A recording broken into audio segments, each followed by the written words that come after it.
안녕하십니까. 뉴스를 넘어 세상의 흐름 읽어드리는 Y타임스 정세분석의 추구길입니다. 우크라이나를 침공한 러시아군이 이 헤르손에서 전격 철수를 단행한 가운데 이런 러시아군의 졸전과 연이은 패배에 대해서 이 블라디미르 푸틴 러시아 대통령에 대한 책임론 그리고 교체론이 핵심 측근에서 제기가 됐습니다. 일본의 아사히 신문은 14일자에서 푸틴의 책사이자 푸틴의 철학자로 불렸던 이 알렉산드르 누긴이 푸틴 대통령을 공공연하게 비판하면서 푸틴의 전쟁 수행 능력에 의문을 제기했다. 이렇게 보도를 했습니다. 절대 권력자, 그러니까 푸틴은 절대 권력자는 나라를 지킬 책임이 있으며 그렇지 않으면 비의 왕 같은, 이 비의 왕, 조금 더 설명드리겠습니다. 이 비의 왕 같은 운명이 기다릴 것이다. 그랬습니다. 그러면서 우리가 지도자에게 절대 권력을 주는 것은 우리 모두를 중요한 순간에 구원하라는 의미다. 이렇게 말을 했습니다. 중요한 순간에 구원하지 못하면 지도자의 자격이 없다. 이런 뜻으로 해석될 수가 있는 겁니다. 여기서 두긴이 말했던 비의 왕이란 게 뭐냐면 영국의 인류학자인 제임스 조지 프레이저가 고대 종교 연구소에서 쓴 말인데요. 가뭄 속에서 비를 내리지 못한 왕은 살해당했다. 이런 뜻을 담고 있습니다. 그러니까 힘을 다한 왕은, 능력이 다한 왕은 빨리 제거하고 새로운 인물로 교체해야지 재난이 사라진다. 이런 무시무시한 의미가 담겨져 있다는 이야기입니다. 이건 능력이 다한 왕의 사례가 마땅하다고 주장한 것이어서 비상한 관심을 끌고 있는 겁니다. 영국 언론도 굴욕적인 헤르손 철수를 두고 푸틴의 브레인인 누긴이 왕의 사례라는 소름 끼치는 비유를 써서 푸틴을 비판했다라고 보도를 했습니다.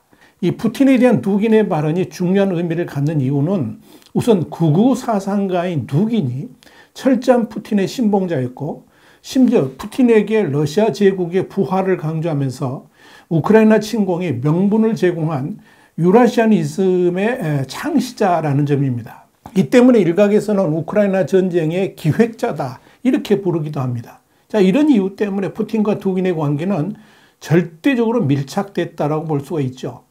두긴은 과거 푸틴에 대해서 절대적이고 대체 불가능하다 이렇게 극찬한 바도 있습니다. 2007년에는 저서 푸틴 대 푸틴을 통해서 푸틴은 실증적이고 조심스러운 달과 같은 속성, 유라시아 제국의 부활을 추구하는 태양 같은 속성을 다 지니고 있다. 그렇게 주장할 정도로 푸틴을 이 시대의 위대한 정치가로 추앙을 해왔습니다.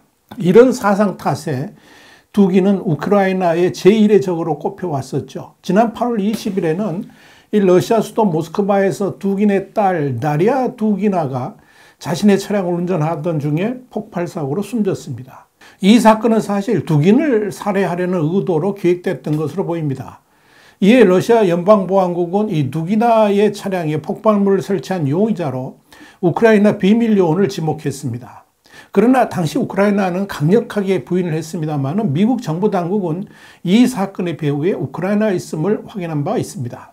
그렇지만 전쟁이 장기화되면서 이 러시아군이 수세에 몰리고 또 급기야 점령지에서 퇴각이 잇따르니까 두 사람 사이에 균열이 생기고 있는 것이 아닌가 이런 관측이 나왔습니다.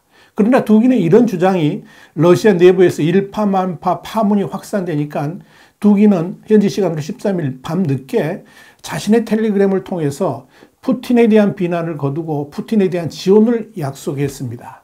미국의 USA 투데이는 이 같은 사실을 보도하면서 두긴은 결코 푸틴에게 등을 돌리지 않았다고 강조를 하면서 러시아의 모든 애국자들은 푸틴을 무조건 지지한다라고 밝혔다. 이렇게 전했습니다. 결국 두긴은 꼬리를 내렸습니다만 푸틴 교체설은 이 모스크바에서 갈수록 세를 더 얻고 있습니다.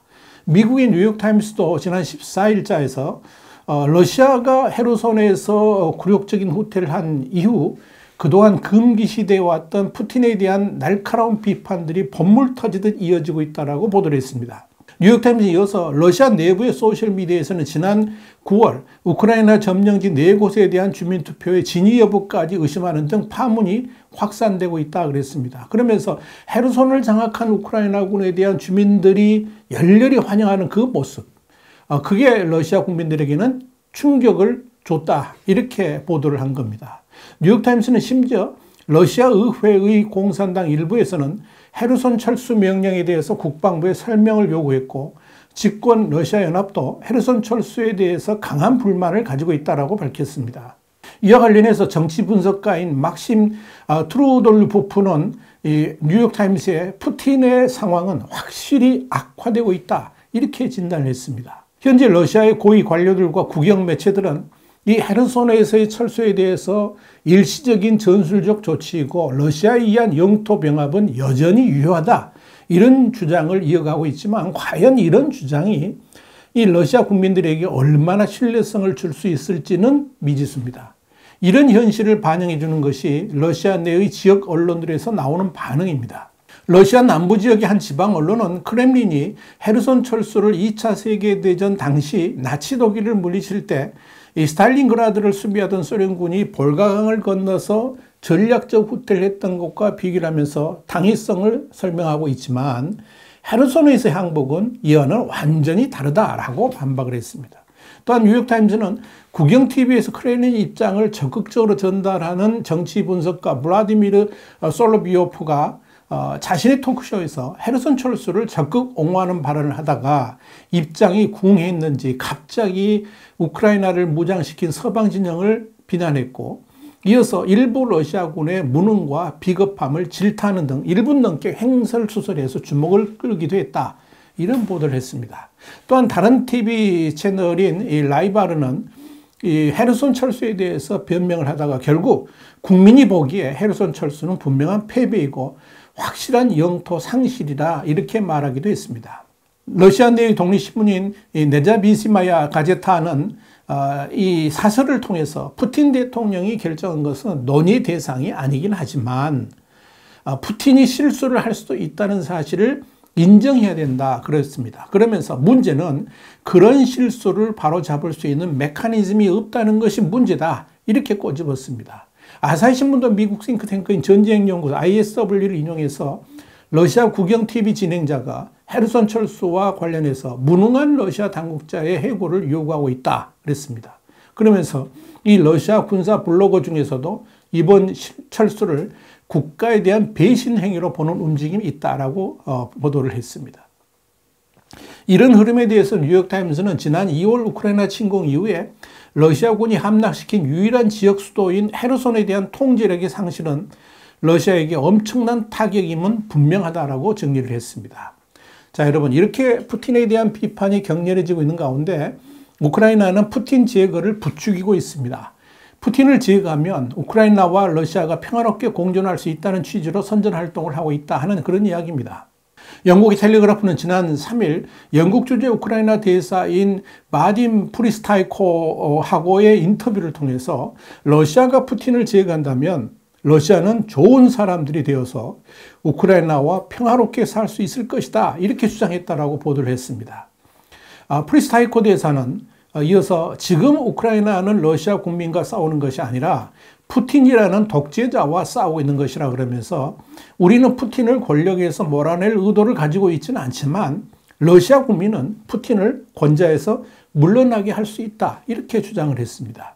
우리 중 일부는 크렘린을 불태워버리고 싶어하는 이들도 있다 그러면서 그 맨 앞에 나도 있지만 그렇다고 우리가 그렇게 하지는 않을 것이며 오직 러시아 국민들만 이 리더십을 바꿀 수 있을 것이다 이렇게 말했습니다. 러시아 국민들은 부자가 될 수 있고 또 가스와 석유를 모두 소유할 수도 있으며 좋은 사람이 될 수도 있는데 이는 결국 러시아 국민들의 선택에 달려있다 그러면서 그렇게 말을 한 겁니다. 지난 10월 21일 워싱턴 포스트 유명한 칼럼니스트인 조 시로기는 푸틴에 의한 전쟁 범죄 희생자들이 힘을 합치고 있으며 푸틴을 감옥에 가두기를 원한다 이런 칼럼을 게재한 바 있습니다. 조 시로기는 이 칼럼에서 푸틴의 군대는 지난 10년 동안 시리아에서 수많은 전쟁 범죄를 저질렀는데 그때 사용되었던 잔악 행위들이 지금 우크라이나에서 그대로 반복되고 있다 그랬습니다. 그러면서 시리아인들과 우크라이나인들은 힘을 합쳐서 희생자들을 위한 정의 회복을 위해서 러시아 전범에 대한 책임을 묻기를 강력하게 원하고 있다고 주장했습니다. 조시록에는 이어서 유엔도 러시아에 의한 광범위한 전쟁 범죄를 모두 확인했다 그러면서 이 푸틴이 수년간 전쟁 범죄를 저지르고도 책임을 지지 않는 이런 일은 이젠 더 이상 반복되어서는 안 되며 이젠 푸틴을 국제형사재판소가 기소해야 된다라고 밝혔습니다. 그렇습니다, 여러분. 푸틴의 국제적 전쟁 범죄에는 공소시효가 없습니다. 그가 숨을 쉬는 한 그로 인해 숨져간 많은 영혼들을 위해서라도 반드시 단죄해야 할 것입니다. 푸틴이 그런 재판정에 서는 날이 반드시 올 수 있게 되기를 간절히 기대해 봅니다. 와이타임 정세 분석이었습니다. 감사합니다.